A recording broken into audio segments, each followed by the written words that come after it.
Well, good morning. I think it's Friday. I'm gonna have to check here for my new buddy farming 4G. Claims that his tractor was missing a relay. So I've been in here once. I blew fuse. I don't know. I blew one of these fuses, and that's the only time I've ever been in here. Hold on a minute. I don't know how this. Okay. Oh boy, I ripped that right off. Anyways, and that's what we got. So we got two fuses as well. Two relays, sorry. And I'm not sure which one. I can't remember which one exactly you said you were missing. But that's what ours looks like. And that's what's there. Also, it was this 20 amp fuse that I blew, this DCU controller. I blew that just cranking it over once. So that's why it's different. Yours, I believe you said you had blown this 15 amp fuse. Good to check. That's a good thing about YouTube. But yeah, these, and also another thing, I took these out and I put them back in. And the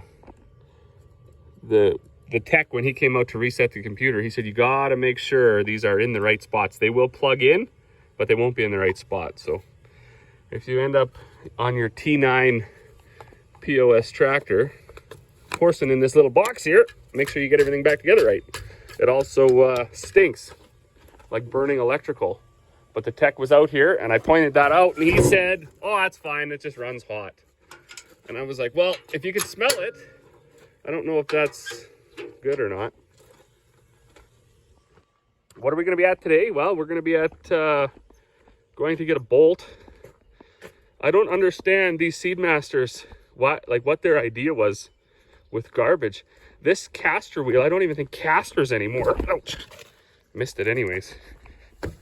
It's like completely rigid. Now, I don't know if all these stupid jam nuts are supposed to be loose, or these bolts, like this one's loose, this one's tight. I tightened a few of them up, but on this side, all the way over here, this one actually broke. And it was just sitting in here, the top of the bolt. So this one does still caster.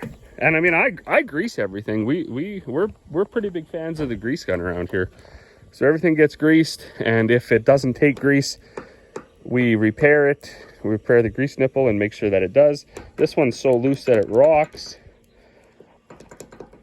So very, I mean, I would say dumb. Some people don't like you criticizing things. Like if there's some real Seedmaster fans out there, they might be like, oh, don't talk about Seedmaster. But like this was not thought out very well. Our old Burr Go cultivator and like literally every other piece of farm machinery has casters on it that don't have huge bolts with jam nuts. And this is not the first one that we've broke. We've broken quite a few of them. Well, I shouldn't say we have. They just break. I don't know even what breaks them. Because this pad in here doesn't turn, this, whatever this is. Some sort of a bushing. But anyways, I'm going to get the grease gun. See if I have a bolt that size. That's the other thing. When they do stupid stuff like that, it's not always the fact that it's broken. Like, that's frustrating enough. But the biggest kick in the teeth is you're never going to have that size bolt and that length of bolt. Like, that's a big bolt. So we had, Jesus. There was a cat and the door hit a bucket when I opened it. Terrifying. So we had bought this big, a whole bunch of big bolts, but well, this one might be long enough. Maybe. I'll take it out there anyway. See, a whole bunch of nuts and bolts. Not exactly sure what that would be for. There's two of those. Then there are some, we might have something. I might be able to make it work. And it's got 3 of the 4. So all it's got to do is get to the field and life will be good. I'm going to, that's a full charge on the battery here. So take the grease gun out and grease it up while it's fueling up, and then we'll fire this phone back up once we calibrate it for oats. All right. Whew.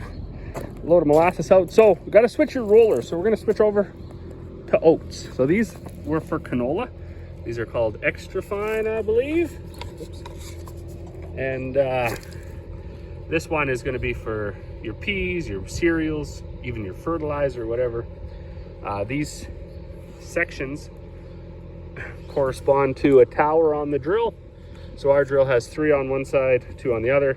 Not very efficient for getting the cart to empty in the center, but they don't, I mean, that's the way it has to be. I was talking in one video about sectional control. From what I understand, you can get an option where like these 2 or half of the meter would stop and half would start. So instead of having a 50-foot drill, you'd have a 25-foot, you'd have 2 25-foot sections. You could turn on and off independently. That would save a little bit. But what's the point of kind of upgrading this older technology to do that when most likely if we upgrade the drill, it will just, you know, it'll be part of the price of buying the drill. These rollers are pretty easy to put in. They're gonna fill this hole here. So you flip these finger snappers, which that gate folds down. Grab the air gun, I'll blow this out. I'll blow that out, a little bit of canola left in there. I did clean this out in the field. Pulled this drain, opened that up, spread it around a bit. But I'll blow it out and then I'll stick that roller in, and then that hydraulic motor over there is what drives it. You got to hook that up to it, and then once we get it full of seed and we run the roller a little bit, then we'll be able to calibrate it. One big thing you guys got to watch for when he puts these in is you get that roller right. For this traveler, this piece right here, it oscillates back and forth, and up in there is a little bit of an agitator. So as your grain is feeding into your rollers, it's got on all of them the fertilizer as well, so it keeps it flowing.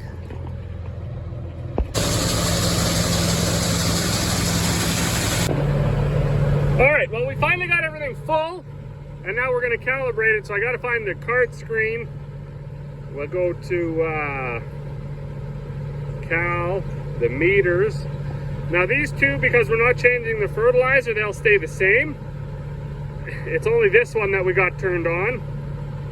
So when I click go, we got to run back to the tank, hold the button until we get a good weight in the bag, and then we weigh it, and then we come back and we enter that number into this spot. So we click go, grab our scale.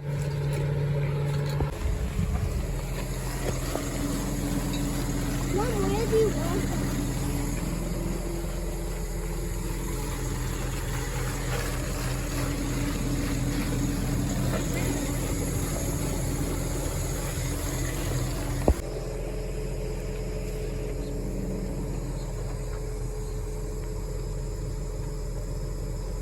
17.2 minus 0.9 for the bag. 16.3. 16.3. Okay, so we know 16.3. Stop. See, this is the only one that moved because we had those other meters off. 16.3. Enter. And then it changed this number, so it now it doesn't. It knows. So we'll be off to the races. I do got to adjust the airflow on the one tank because it was set down so low for the canola, so I got to turn that up, and then we'll be ready to rock and roll. So on the tank, each one of these adjusts your airflow. So these tanks stay pressurized, and I don't know exactly the whole science behind it. Obviously, you need some pressure in the tank to push the seeds down, and then you don't want anything plugging up as it goes through the manifold and through the hoses. So that should be good enough for that. Get this lifted up. This is that block that I think is causing me all my hydraulic issues.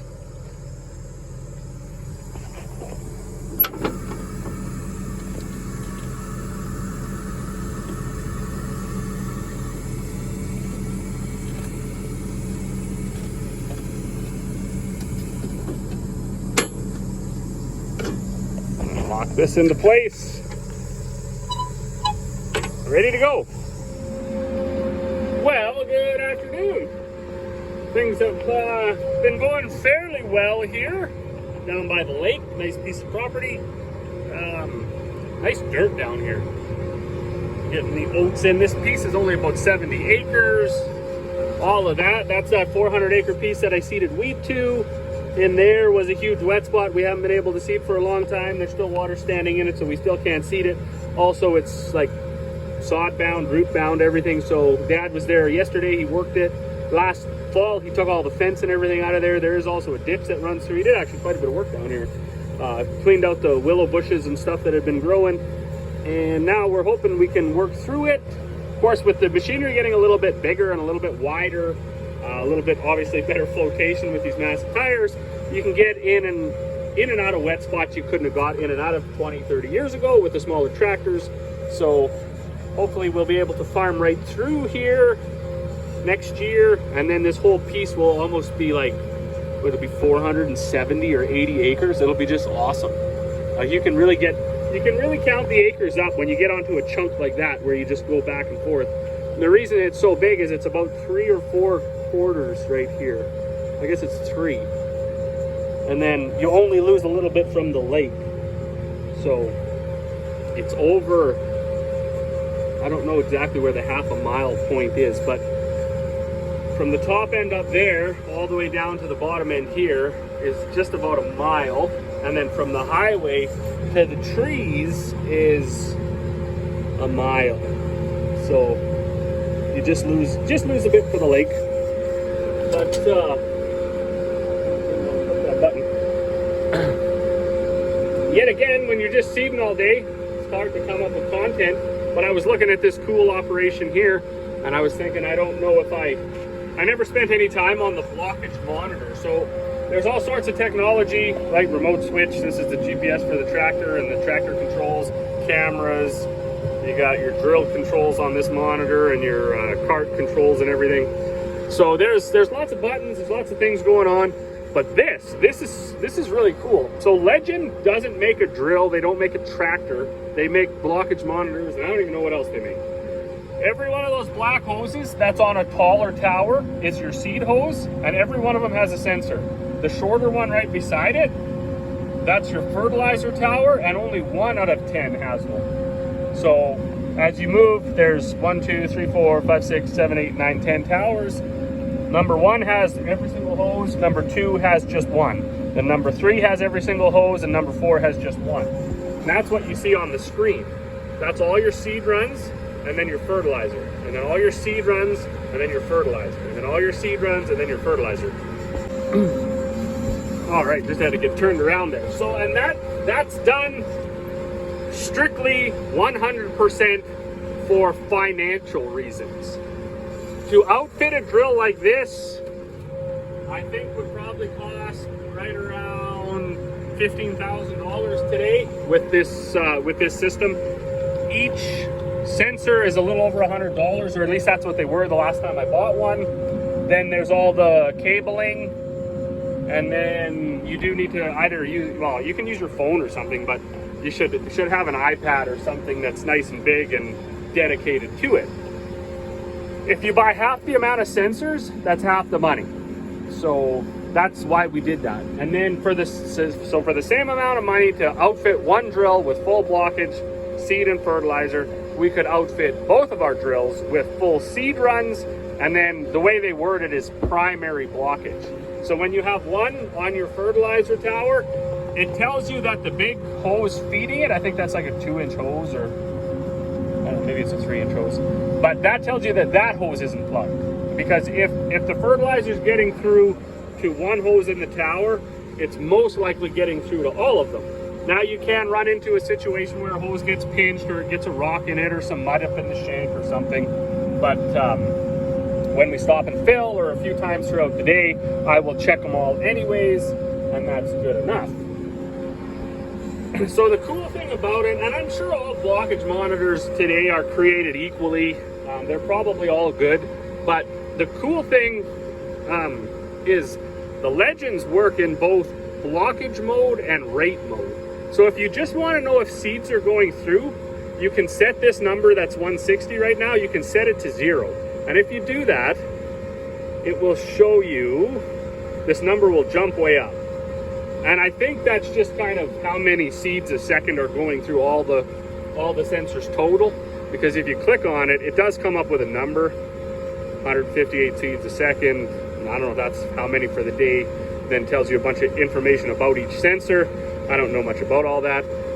But if you want to operate in rate mode, you can, the way you do that is if you know your drill is calibrated and you know every single hose is getting the right amount of seed and fertilizer and whatever, so you know that's all working. Once you get going down the field and you know your whole system is charged, every hose is full and it's seeding properly, then you come in here and you tell the computer what it sees is 100, in my case, 155 pounds of product. Then you click done and it changes. Bam. Now it thinks all the information it's getting from the sensors equals 155 pounds. And that's because through this tank right here, I'm putting on 40 pounds of fertilizer, and through this tank here, I'm putting on 115 pounds of oats. So that number together, right, is 155. Now, unfortunately, the rate mode won't work for my back tank, my fertilizer tank, because I'm putting on more than that. But, or actually, I'm putting on a little less than that right now. So anyways, but the rest of them are going to be represented by this number. And the cool thing, and I'm sure this is what's going to happen, when this tank finally runs out of fertilizer, oh, it's not going to turn back on because I want it to. This number should drop off to 114, and that will be just the oats. So once the fertilizer stops going through there, it will slowly start to register a lower and lower number. And if you do have it set right, these will turn from green to yellow or purple, or they'll turn to a different color. So that means that they're not blocked, but they're not getting as much product as they should be. Kind of some short rounds when you're down by the lake. So that's, to me, kind of ties in with when I talk about the eliminating operator fatigue with the GPS. This eliminates quite a bit of like mental stress having blockage monitors, because you know that your drill is working. I wouldn't recommend anybody get an air seeder without some form of blockage monitors. And when it gets down to how you break it down, you could easily put, say, just 2 or 3 out of 10 hoses and then 1 fertilizer, and, you know, save some more money that way. Because if you're willing to run it on that thought process that if most likely if 2 or 3 out of 10 are working, they're probably all working, and that usually is the case, then you could shave yourself another, what? Basically another 50 sensors or whatever.